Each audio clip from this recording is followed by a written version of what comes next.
Մենակություն բառից դողդողում է օդը իմ սենյակի։ Ու ես հասկանում եմ, որ աչքերն են մարդու ամենաթաց տեղը։ Երբ աչքերն են սառում, ասում են, թե այ, մարդ է գալու։ Բայց դա եթե սուտ չէ, ապա բարություն է, որ ծնվել է միայն խեղճությունից։ Իմ օնք էլ են սառում։ Սակայն դու չես գալու։ Դու չես կարող։ Գիտեմ, և օդը սենյակիս։ Պիտի շարունակի մենակություն բառից անվերջ դողալ, հարուցելով իմ մեջ այն միտքը հին, թե վիհերը գուցե նրա համար են լոկ, որ մարդ ներքև նետվի,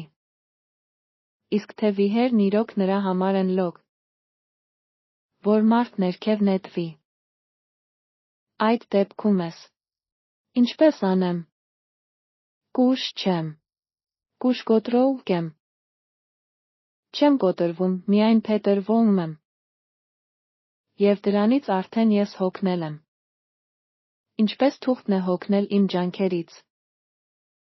Հեռվից հեռու ասել քեզ երկու բառ,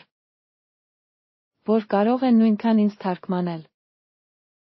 որքան թարգմանում է ինքնաթիռին հավը։ Սուտ կա, որ ճիշտ արժե։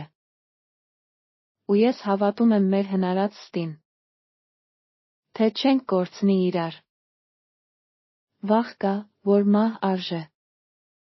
Ու ես վախենում եմ, թե կհաղթի կյանքը, և կմնամ ցավի խեղճ պատմաբան միայն։ Ու, վերջապես, քայլ կա, որ հենց թռիչք արժե։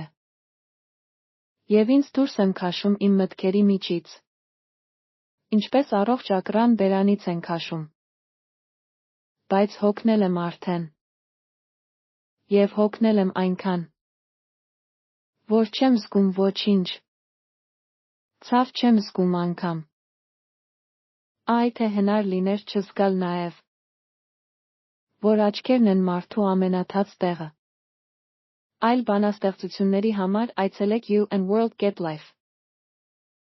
Կամ բաժանորդագրվեք YouTube-ում You and World Life Armenian։